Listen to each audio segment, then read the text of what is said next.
આ બધાને ખબર છે કે રાજકોટનો લોકમેળો આખા સૌરાષ્ટ્ર માટે ખૂબ જ મહત્વનું લોકમેળો જણાય છે. આપણી જન્માષ્ટમીના દિવસોમાં આપણે જે લોકમેળાનું આયોજન કરીએ છીએ, આ મેળાની તમામ તૈયારીઓ જે છે આ સમયાંતરે જે જુદા જુદા તબક્કાની કામગીરી કરવાની હોય આ કામગીરી ચાલી રહી છે. લગભગ 228 પ્લોટ્સ માટે AI, drone monitoring, central control room, નવા ડિઝાસ્ટર રૂટ અને બાઇક એમ્બ્યુલન્સ જેવી સુવિધાઓ સાથે આ લોકમેળો જે છે આને વધુ સુરક્ષિત, સુવ્યવસ્થિત અને આનંદદાયક બનાવવા માટે જિલ્લા વહીવટીતંત્રનો પ્રયત્ન છે. 2026ના લોકમેળા માટે વિવિધ કેટેગરીના 228 જેવા પ્લોટનું આયોજન કરવામાં આવ્યું છે. જિલ્લા વહીવટીતંત્ર દ્વારા 5 જુલાઈ 2026 થી 22 જુલાઈ 2026 દરમિયાન આ લોકમેળાનું નામકરણ, જે આપણી વર્ષો જૂની પરંપરા છે, આ નામકરણ કરવા માટે જુદી જુદી ઇન્વિટેશન માંગવામાં આવ્યા છે. આમાં આની કટ ઓફ ડેટ 22 જુલાઈ સુધી 4365 એન્ટ્રીઓ આપણને મળી છે. હવે આ એન્ટ્રીઓને શોર્ટ લિસ્ટિંગ કરીને પછી જે પણ છેલ્લી ઘડીએ પ્રક્રિયાના ફોલો કરીને આપણે નામકરણ કરવાની જે પદ્ધતિ છે આવનારા દિવસોમાં આપણે નામકરણ કરીને જાહેર કરવામાં આવશે. મુલાકાતીઓની સુરક્ષા અને આપત્તિ વ્યવસ્થાપનને સર્વોચ્ચ પ્રાથમિકતા આપીને સમગ્ર લોકમેળા વિસ્તારમાં વિશેષ ડેડિકેટેડ ડિઝાસ્ટર કોરિડોરની વ્યવસ્થા કરવામાં આવી છે. આ વર્ષે આ કોરિડોરમાં ફક્ત ફાયરની ગાડીઓ, એમ્બ્યુલન્સ અને મહત્વના વ્હીકલ્સ જ આમાં રૂટ કરી શકાશે. અને આ મેળાને ગત વર્ષ જેમ આપણે જે ડેડિકેટેડ કોરિડોર હતો જ્યાં માણસો પણ અંદર જઈ શકતા હતા, આ વખતે એકદમ ડિફરન્ટ કોરિડોર જેમાં કોઈ પણ બીજું પ્રવેશ નહીં કરી શકે, આ બાબતની વ્યવસ્થા કરવામાં આવી છે, જેથી કોઈ પણ ડિઝાસ્ટરની પરિસ્થિતિને આપણે ખૂબ સફળતાથી પૂરી પાડી શકીએ.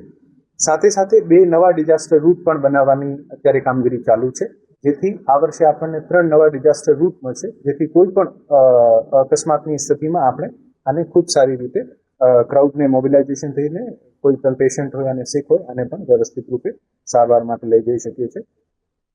આ વર્ષે કેટેગરી કે જે છે નાની ચકરડી જેને કહેવાય છે, નાની ચકરડીના પ્લોટોની સંખ્યા ગયા વર્ષે 12 હતી અને વધારીને 24 કરવામાં આવી છે, જેથી નાના વેપારીઓ જે છે આ વધુમાં વધુ લાભ લઈ શકે છે.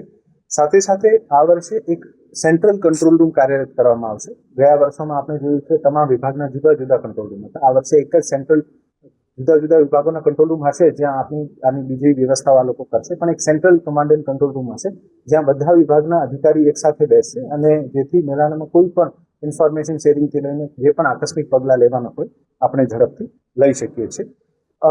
આમાં ગત વર્ષની જેમ એઆઈ અને ડ્રોન આધારિત જે છે આપણે માનવ મેદનીની ગણતરી, ક્રાઉડ મેનેજમેન્ટ તથા સુરક્ષા વ્યવસ્થાના ભાગરૂપે સતત નજર રાખવામાં આવશે અને તમામ ડિપાર્ટમેન્ટ સાથે સારું કોઓર્ડિનેશન થાય આને માટે સુનિશ્ચિત કરવામાં આવશે. મુલાકાતીઓની આરોગ્ય સુરક્ષાને ધ્યાનમાં રાખીને મેળામાં ઘણી બધી ક્રાઉડ હોય છે, જેથી જે પણ પેશન્ટ હોય એને ઝડપથી મોબિલાઇઝ કરવા માટે આ વર્ષે બાઇક એમ્બ્યુલન્સની પણ વ્યવસ્થા કરવામાં આવી છે, જેથી આને તાત્કાલિક સારવાર આપી શકાય. લોકમેળાની કેટેગરી જે અને કે નાની ચકરડી માટેનો જે દર છે ટિકિટનો આ 35 રૂપિયા અને મોટી કેટેગરી જે મોટી યાંત્રિક રાઇડ છે આનું 50 રૂપિયા જે ગયા વર્ષે હતો એવી જ રીતે નક્કી કરવામાં આવ્યું છે. છેલ્લા 2 વર્ષથી આપણે પ્લોટની અપસેટ પ્રાઇઝમાં કોઈ વધારો નહીં કર્યો હતો, પણ ચાલુ વર્ષે આમાં ખૂબ જ નજવો વધારો કરવામાં આવ્યો છે અને ટિકિટ દરોમાં આપણે આજે કોઈ પણ ચેન્જીસ નથી કરતા આ વર્ષે પણ. લોકમેળા 2026માં જે પણ પ્લોટ લેવા માટે ઈચ્છુક આવેદનકર્તાઓ છે આ ઇન્ડિયન બેંક ટોરલ બિલ્ડિંગ રાજકોટ ખાતે તારીખ 20/7/26 થી લઈને 28/7/26 દરમિયાન પોતાના ફોર્મ્સ કલેક્ટ કરાવી શકશે.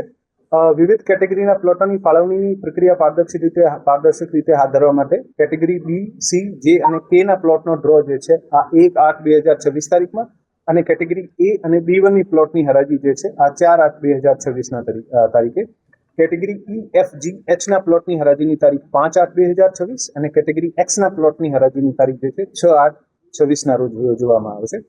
તારીખ 20/7/26 થી લઈને 22/7/26 સુધીમાં 3 દિવસમાં યાંત્રિક કેટેગરીના 49 અને અન્ય કેટેગરીના 163 આમ કુલ મળીને 212નો ફોર્મ જે છે આ વિતરણ કરવામાં આવ્યું છે.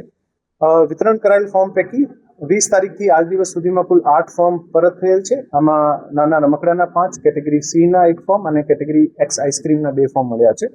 આ મેળાને ખૂબ સારી રીતે રાજકોટના તમામ નગરજનો, મીડિયાના મિત્રો, સરકારના તમામ વિભાગો, ખાસ કરીને પોલીસ વિભાગ, કોર્પોરેશનની મદદ લઈને આ મેળાને ખૂબ સારી રીતે સુવ્યવસ્થિત રૂપે અને ખૂબ જ સુરક્ષાની દ્રષ્ટિથી ઇમ્પોર્ટન્સ આપીને આને પૂરો પાડવા માટે તંત્રનો પ્રયત્ન છે. યાંત્રિક રાઇટ્સની સેફટી નોર્મ્સની પ્રક્રિયા માટે અગાઉમાં પણ સરકારે ઘણા બધા પરિપત્ર બહાર પાડ્યા છે અને એસઓપી નક્કી થઈ છે. આ એસઓપી હજુ કાર્યરત છે. આમાં આ વર્ષે કોઈ પણ ચેન્જીસ નથી, જેથી જે ગયા વર્ષે આપણે પ્રક્રિયા ફોલો કરતા હતા આ વર્ષે પણ આ જ પ્રક્રિયા આપણે ફોલો કરીશું. જિલ્લા વહીવટી તંત્ર દ્વારા 10 થી 12 કલાકારોની યાદી બનાવીને રાજ્ય સરકારને મોકલવામાં આવી છે. ટુરિઝમ ડિપાર્ટમેન્ટ દ્વારા આવનારા દિવસોમાં જે પણ કલાકારોની યાદી ત્યાંથી નક્કી થશે એવી રીતે આપણે દરરોજ ખૂબ જ સુંદર સાંસ્કૃતિક કાર્યક્રમ કરવામાં આવશે. સાથે સાથે ઇન્ડિયન નેવીનો મુંબઈ વેસ્ટર્ન કમાન્ડમાંથી એક નેવી બેન્ડ પણ આવશે, જે અથવા તો મેળાના ફર્સ્ટ દિવસે નહીં તો પછી 5 તારીખે જે આ લોકોની અનુકૂળતા છે આ બેમાંથી કોઈ એક દિવસે જે છે આ નેવી બેન્ડનું પણ ખૂબ શાનદાર પ્રદર્શન થશે. સાહેબ, અત્યારે